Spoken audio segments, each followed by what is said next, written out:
The Hindu editorial dictation. 5 seconds.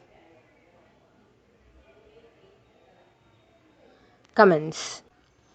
Naturally, selection. Prioritizing the vulnerable in COVID-19 vaccination for 18 plus group is essential. When supply is finite, it is a no-brainer that a burgeoning demand will not be met. Tailoring supply for optimal effect would then be the prudent way ahead, a strategy that the Centre would do well to employ in its COVID-19 vaccination program. Though the ideal, distant at this stage, is to achieve vaccination of the entire population or enough to create herd immunity, supply considerations will necessarily mean prioritization of groups for vaccination. While the vaccines have been shown to be effective in preventing death or severe disease by and large, the vaccine's effect on interrupting or reducing transmission is also an important consideration in deployment. Studies have shown an inverse correlation between vaccinations and infections.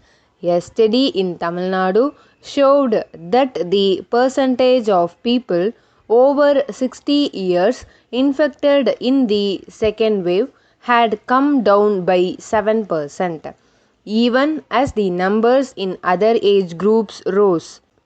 This age segment was among the early priority groups for vaccination.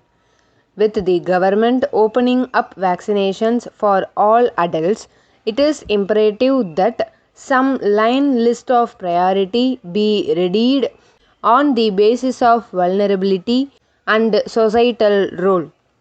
Primary among them are people in the services sector, those whose jobs mandate interactions with multiple people. This would include those in banks, delivery agents, transportation staff, store workers, vendors, lawyers, and journalists. As states begin free vaccinations for the 18 plus age group, it will be prudent to draw up a priority list even in the 18 to 44 age category, as Kerala, Karnataka, and Tamil Nadu have done, for instance. While Kerala seeks to prioritize those with comorbidities, disabilities, and 43 categories of field staff of various departments. Karnataka has included 18 categories of people in its priority list for the 18 plus age group, including bank workers, forest department staff, and construction workers.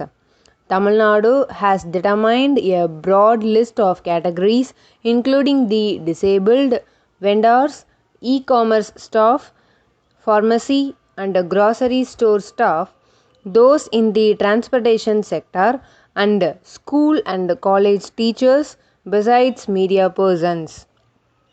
The Centre, which has assumed a Sutradar's role in this entire pandemic, must draw up a list of priority categories that each state can then adapt to its local requirements.